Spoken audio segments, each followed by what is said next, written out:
breaking out my 12-year-old self all over again.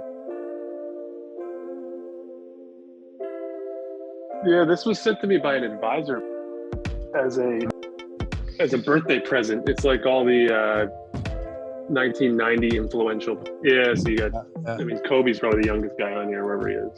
Somewhere.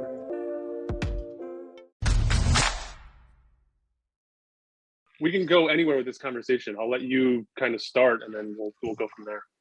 Cool. Well, let's use the next 15 or 20 minutes and just and you be as honest with me as you can be. This.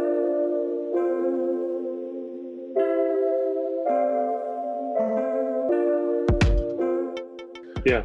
Do you consider what you guys have, the foundation that you've built so far, to be successful and sustainable? So the good news is, I mean, I asked that kind of rhetorically because I assume you're going to answer that, but I've looked into you enough over the last couple of days to kind of get a gauge. The good news is you guys haven't done anything. So that's good, because the second you start sprinkling on that, the only direction you can go is up.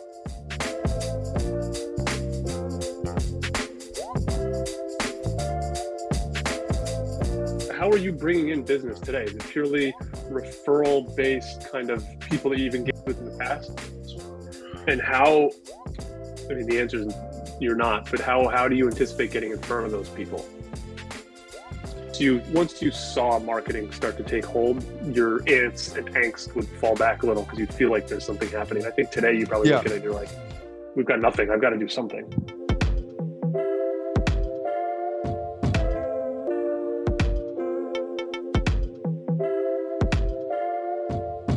The only thing they can watch is your performance.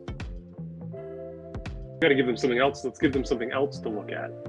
I had a conversation on Friday or Thursday with an investment manager, and this was literally verbatim of like, we can't tell when or how that decision-making process is taking place behind the scenes. So we have to give people everything we can up front or in public so that they have as much information they can to do a proper due diligence on us. Because if they dig into you and they dig into your firm, you don't know where you're losing them along the way, because there's not enough out there for you to even kind of communicate, get your message across.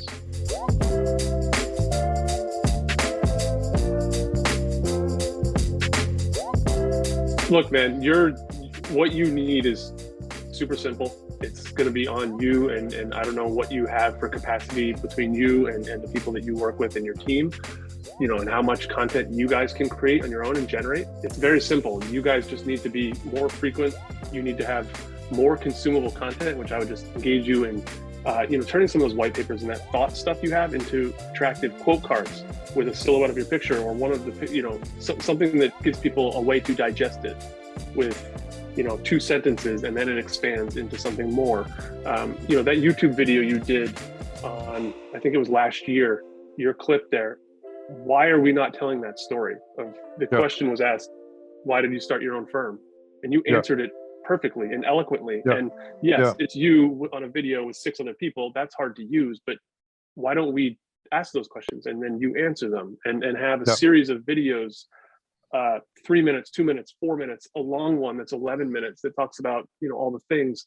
That's the stuff that you guys need to be creating when someone Googles your name, Googles your firm's name, goes to your website. It needs to be a resources drop down, right? That stuff might sound very overwhelming if I throw it all at you, but if you do it bit by bit, it's actually, quite easy.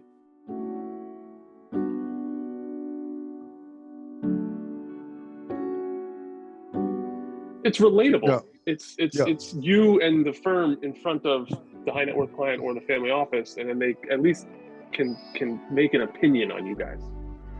Are you capable of creating and designing YouTube channel and YouTube thumbnails and quote cards and things of that nature? So I think that's going to be what you guys have to decide on, of like, what's our budget? What are we willing to commit to this? What do we actually need? And say, we're going to do it. And when we look back at this thing in mid-July, it's going to look a lot different than it did in late March. Do you send a newsletter out? less PM perfect, more consistent, deliverable, digestible.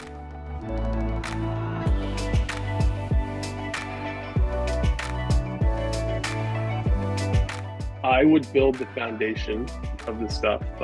So I would probably get 4 to 6 YouTube videos that at least explain why you built the firm, who you guys are, what makes you different, what you do. And I'd put a handful of those together on a nice YouTube channel that looks right and professional. And I would then I would begin putting out a newsletter, and I'd probably start it twice a month so that it doesn't overwhelm you. I'd keep it short and succinct, a few thoughts from, or a few thoughts from, and then you can just have the firm name.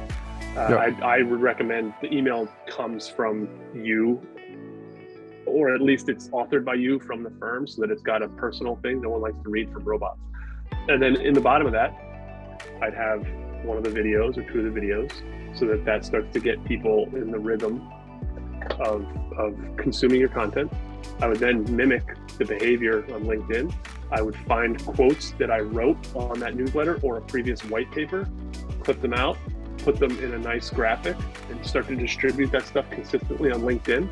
And I think just from those newsletter, LinkedIn, and YouTube activities, you would be much more Googleable than you are today. And you would start to actually pull in some attention from those people that you want to do business with.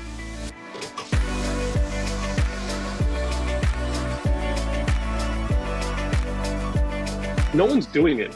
So if you show up and do it properly, you're going to stand out like a sore thumb, which is a good thing because they're very conservative, that world. And you're not going to be goofy. It's going to be professional, but it's going to be more than they're willing to give. I mean, you can't get any firm to behave like that. The small guys don't have the capacity to do it. So you get 4 to 6 guys who have AUM enough to support their lifestyle, but then they can't all agree to put, I'm throwing a number out there, but they can't all agree to hire someone for $150K to run their marketing properly. So then that just stays flat because 2 guys want to do it, 3 guys don't, and it just doesn't move. On the corporate level, they don't do it because everyone's afraid to stand out too far. You've seen that world.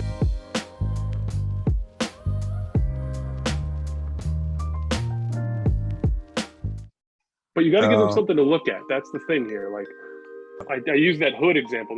We got nothing there right now. So you got to build something. Everyone's worried about these metrics. Like I talk to advisors and investment managers. They're like, why are we going to get on YouTube to become a YouTube? I don't care if you're a YouTube influencer. My point is we just need something there. Same with podcasting. Like I don't expect you to become the top person, and who cares how many people download it. But if you film that and you have those conversations, you're going to get content out of it that you can repurpose and reuse. Exactly. And then you've made a really warm conversation. You're not selling. If you're asked on Saturday or Sunday from a neighbor, a colleague, someone's whatever down the street, what you do and where they can find out more about you, where are you sending them? Are you confident about where they're going?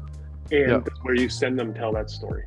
And my assumption is you're going to answer that with a lot of holes in it right now. So you need to either put more stuff on YouTube, which then goes to the website, and then you can say, go to our website. And then right there, they can find it all. Or you need to put more stuff on LinkedIn, where like you don't have anywhere to send anyone right now to say, hey, I've good seeing you. I got 2 seconds. Where can I find out more about you guys? I got to run. Your answer to that's going to be like,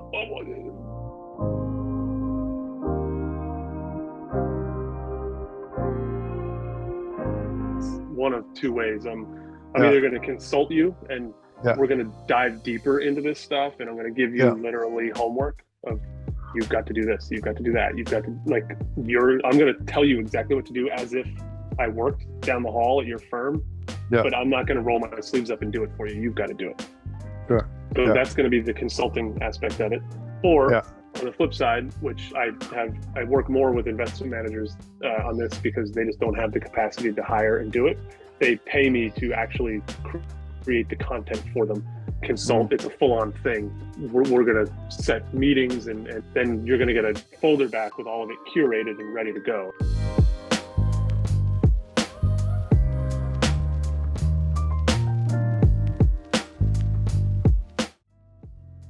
good news is you've got a business. You don't need Yeah. to bring in AUM tomorrow to keep the lights on. But the also good news is you've got no marketing. So anything you do is going to help. Start creating everything we talked about today, which is the foundational marketing content for your business, so that there's somewhere for people to look. When they open the hood, give them something to look at. Be mindful of you don't want to, because you have no marketing, anything you put out, people will see and pay attention to. You just don't want it to look too homemade, too DIY, you don't want to come off as a goof, because that doesn't play well with the family office, high net worth. There's a blend. It's too corporate or too goofy. We got to, find that proper place.